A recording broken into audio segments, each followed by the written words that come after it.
Modern technology का स्वीकार करना ही चाहिए। पुरानी बातें अभी हमें छोड़नी चाहिए और जो भी फास्ट है, जैसे 2G, 3G, 4G, may be 5G जो आएंगे, उसका इस्तेमाल करना हमें सीखना चाहिए।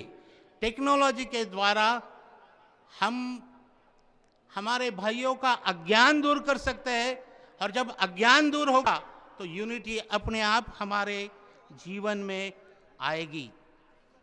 हमारे प्राइम मिनिस्टर साहब ने कहा है, सबका साथ सबका विकास, सबका साथ और सबका विकास।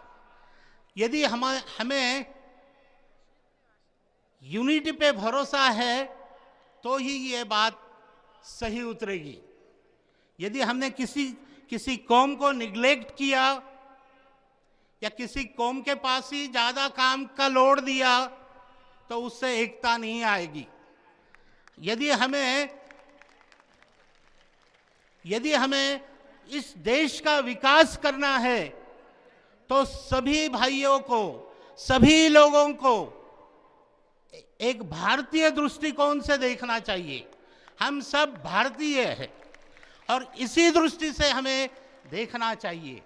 मेरे भाइयों, यदि हमारी इस देश की अर्थव्यवस्था, इस देश की न्याय व्यवस्था यदि हमें सुदृढ़ करनी है तो हमें एकता पे विश्वास और अमल करना चाहिए। सिर्फ घोषणा दे के कुछ काम नहीं होगा कि सबका साथ और सबका विकास, पर इस पे अमल करना चाहिए। एक कहानी मैंने बचपन में सुनी थी। एक राजा होता है और उसके 3 पुत्र होते हैं, और राजा सबको बुलाता है और एक काम करने देता है। तीनों पुत्र को खड़ा कर देता है, राजपुत्रों को, और एक एक स्टिक देता है, एक एक लकड़ी देता है, और कहता है कि एक एक लकड़ी आप तोड़ो। तो तीनों जन लकड़ी तोड़ देते हैं, आराम से लकड़ी तोड़ देते हैं। फिर वही राजा वो टूटी हुई लकड़ी इकट्ठा करता है, उनको दे देता है। अभी ये जो 3 का 6 हो गया होगा, 6 का गट्ठा उनको तोड़ने देता है, तो वो तोड़ नहीं पाते। लेकिन जब राजा उनको कहता है कि आप तीनों इकट्ठा हो जाओ और ताकत लगाओ और उसको तोड़ो, तो वो तीनों तोड़ देते हैं। उसी प्रकार इस भारतवर्ष की सारी कौम एक बनकर, एक भारतीय बनकर, यदि हम विकास की ओर चले गए, हम गरीबी, बीमारी, दारिद्र्य इनसे युद्ध करेंगे तो हमारा विकास होगा। मेरे भाइयों और बहनों, हमें इस देश के लिए एकता बनानी है। आपने जो एकता दिखाई है, आप सभी लोग बधाई के पात्र हैं। और ये सब आयोजक लोग और यहाँ पर जो सम्मानीय धर्मगुरु बैठे, ये सब यही बोलना चाहते हैं कि आप एक बने रहो। जिस प्रकार हमारे भारत देश का तिरंगा में 3 कलर होते हैं, एक व्हाइट कलर, सफेद कलर,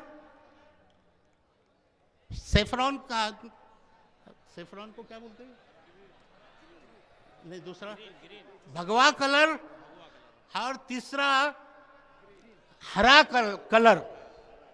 ये तीनों कलर 3 बात के लिए स्टैंड है।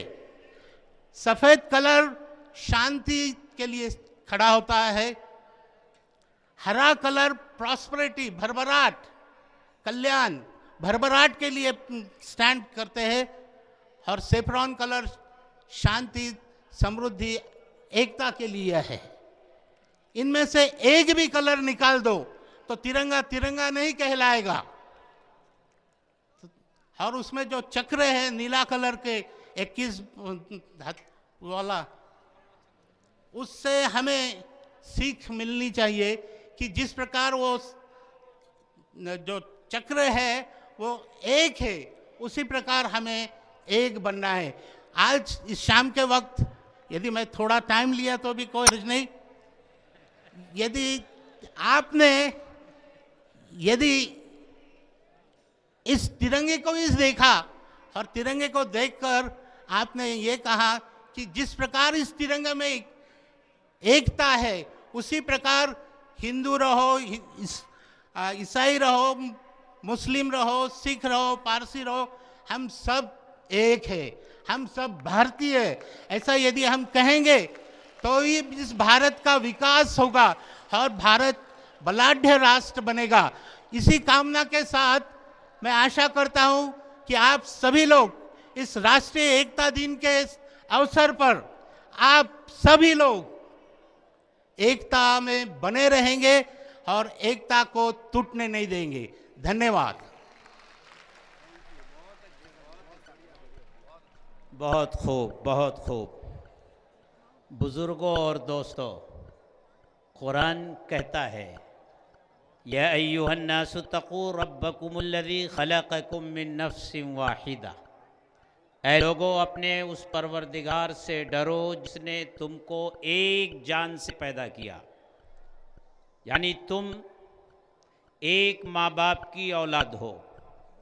दुनिया के तमाम इंसान एक माँ बाप की औलाद हैं और खूनी रिश्ते के एतबार से दुनिया के तमाम इंसान, चाहे वो जिस मज़हब और धर्म के मानने वाले हों, वो आपस में भाई भाई हैं। इसी भाईचारे का पैगाम इस्लाम देता है और इस्लाम के इसी पैगाम को कौमी यकजहती के उन्वान से जमीयत उलमाए हिंद आज से नहीं, जब से जमीयत उलमा का वजूद हुआ है, बल्कि उससे भी और पहले हमारे उन अकाबिर के ज़माने से ये पैगाम पूरे मुल्क को दिया जा रहा है, जिनकी फ़िक्रों की बुनियाद पर जमीयत उलमा का क़याम हुआ। कौमी यकजहती यानी इस मुल्क में बल्कि पूरी दुनिया में बसने वाले इंसानों के दरमियान इंसानियत की बुनियाद पर जो रिश्ता है, उसी रिश्ते को मजबूत बनाया जाए, टूटे हुए रिश्तों को दोबारा जोड़ा जाए, ये पैगाम इस्लाम ने दिया और यही पैगाम जमीयत उलमा पूरे मुल्क से में दे रही है। जमीयत उलमा की तहरीक जो कौमी यकजहती के उन्वान से चल रही है, वो हिंदुस्तान की किसी भी अहम शख्सियत की ज़िंदगी, उसकी मौत और उसकी हयात से मुताल्लिक़ नहीं है।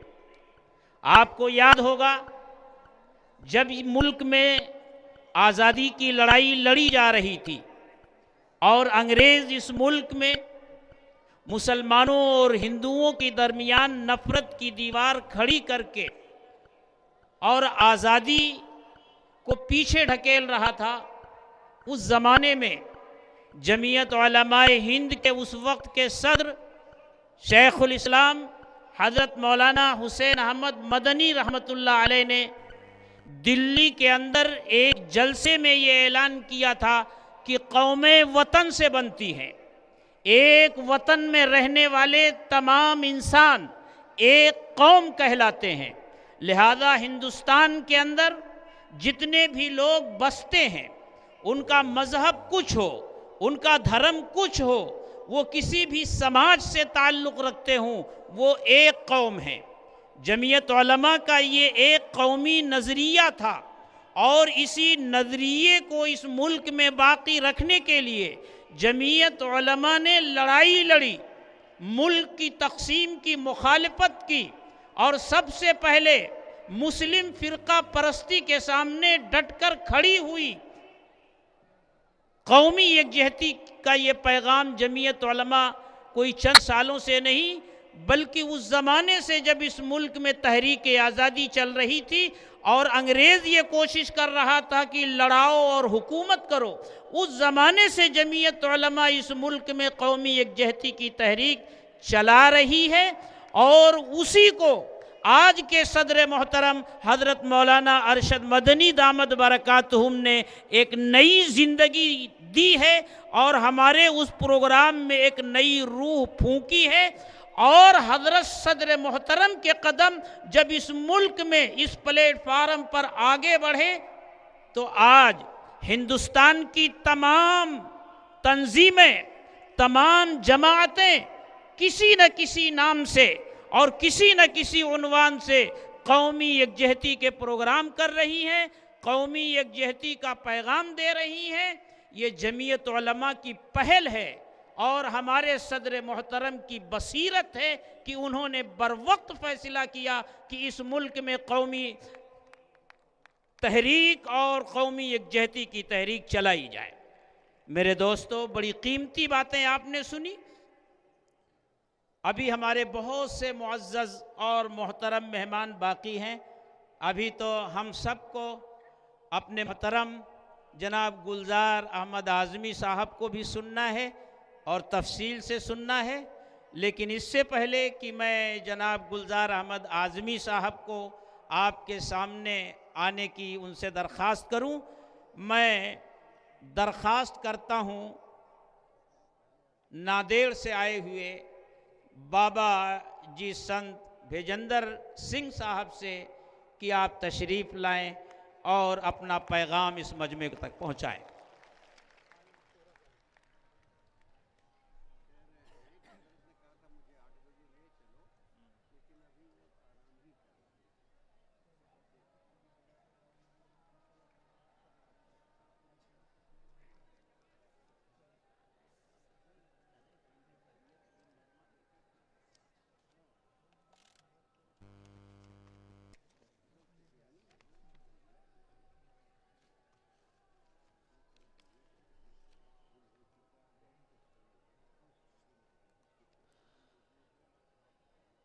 आज के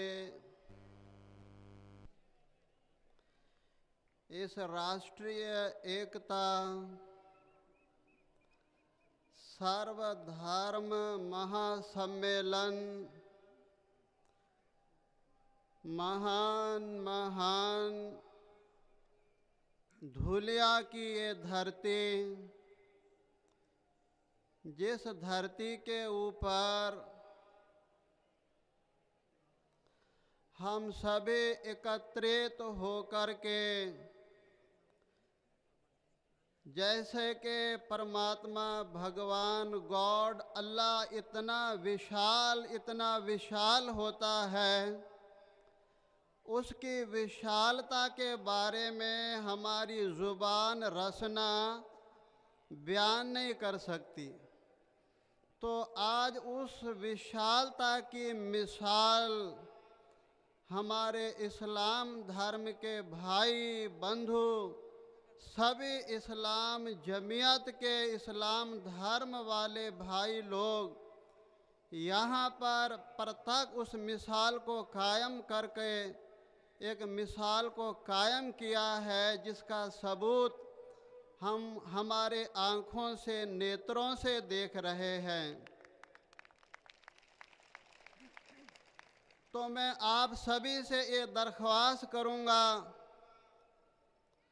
बहुत ही उल्लास, खुशी और प्रसन्नता के साथ जो राष्ट्रीय एकता सर्वधर्म महासम्मेलन का आयोजित किया गया है, जो कि इस्लाम धर्म के जमीयत उलेमा हिंद सभा के तरफ से, तो आप सभी को इस महान धर्म सम्मेलन के लिए कोटि कोटि आप सभी को बधाइयाँ हो, बधाइयाँ हो। आज के इस विशेष मंच पर सर्वधर्म के हजरत मौलाना सैयद अरशद मदनी साहब जी, हजरत मौलाना हलीमुल्ला कासमी साहब जी, सदगुरु डॉक्टर श्री भय्यू जी महाराज, माननीय भंते प्रशील रत्ना गौतम जी, डॉक्टर सीपी भुजबल जी, और विशेष तौर से जो हमारे गुरु गोविंद सिंह साहब महाराज की नांदेड़ की पावन पवित्र भूमि से जो हमारे साथ आए हैं, डॉक्टर हरदेव सिंह जी, जिनका नाम धर्म समाज में समाज के कार्य के लिए बहुत ही बढ़ चढ़ के अपने जीवन का समय योगदान करके भले का काम करते हैं। इसके साथ साथ इस महान मंच पर एकत्रित सभी धर्म के महान विद्वान, गुणवान, बुद्धवान, सुजवान, उच्च श्रेष्ठी के सर्व धर्म शास्त्र का ज्ञान रखने वाले उस अल्लाह ताला के नुमाइंदे यहाँ पर पहुँचे हैं। बड़ी खुशी की बात है। सो आओ, हमें जो समय प्राप्त हुआ है उसके बारे में अपने दो शब्द रखना चाहता हूँ। वो जो परमेश्वर वाहिगुरु अल्लाह ताला है, क्योंकि यहाँ पर सभी धर्मों का सम्मेलन रखा गया है, इसलिए संसार के अंदर जो हिंदू धर्म के बारे में उपदेश आता है गुरु ग्रंथ साहिब जी महाराज के अंदर, वो कहते हैं कि भाई हिंदू उसे कहा जाता है ब्रह्म बिंदेशो ब्राह्मण कहिए। ब्रह्म कहते हैं उस अल्लाह ताला परमेश्वर वाहिगुरु भगवान को, जिसने भगवान को अल्लाह ताला को जान लिया, पहचान लिया, वो हिंदू कहलाने का हकदार है। इसी तरह इस्लाम धर्म के अंदर ये ज्ञान लिखा हुआ है कि गुरु ग्रंथ साहिब जी महाराज के अंदर इस्लाम धर्म के प्रति महाराज ने जो उपदेश दिया है कि इस्लाम धर्म का कैसा उच्चा सुच्चा मार्ग है, ज्ञान है, पाक पवित्र कुरान शरीफ के अंदर भी लिखा है। तो गुरु नानक साहिब जी महाराज कहते हैं कि मुसलमान कहावण अत मुश्किल, अपने आप को मुसलमान कहलाना ये बहुत बहुत कठिन बात है, कठिन बात है। फिर गुरु नानक साहिब जी महाराज कहते हैं कि कठिन बात क्यों है? मुसलमान मोम दिल होए। अगर जो मुसलमान भाई है उसका जो हृदय है, मन है, मोम की तरह अगर नरम है, किसी के दुख को देखकर पिघल जाता है, तो वो असल मुसलमान है। इसलिए महाराज कहते हैं जिसके मन में हृदय में कठोरता है, क्योंकि अल्लाह ताला मोम की तरह नरम है, सबको एक निगाह से देखता है। इसलिए गुरु नानक साहिब जी कहते हैं मुसलमान वही कहला सकता है जिसने अपने मन को, हृदय को मोम की तरह नरम कर लिया है। फिर सिख धर्म के बारे में कहा जाता है, महाराज कहते हैं एक पिता एकस के हम बारिक, सिख कहलाने का हकदार उसे है, उसने अपने बुद्धि के अंदर, निगाह के अंदर ये समझ ले कि सारी जो कायनात है एक अल्लाह ताला परमेश्वर पिता के, ये सारी कायनात उसके बच्चे हैं और अल्लाह ताला सारे संसार का पिता है। ऐसा ज्ञान जिस सिख के हृदय में आ जाता है वही सच्चा सुच्चा सिख कहलाता है। फिर कहते हैं कि जो ईसाई धर्म है, ईसाई धर्म, ईसा मसीह जी ने बाइबल के अंदर सारे संसार को एक पैगाम दिया है।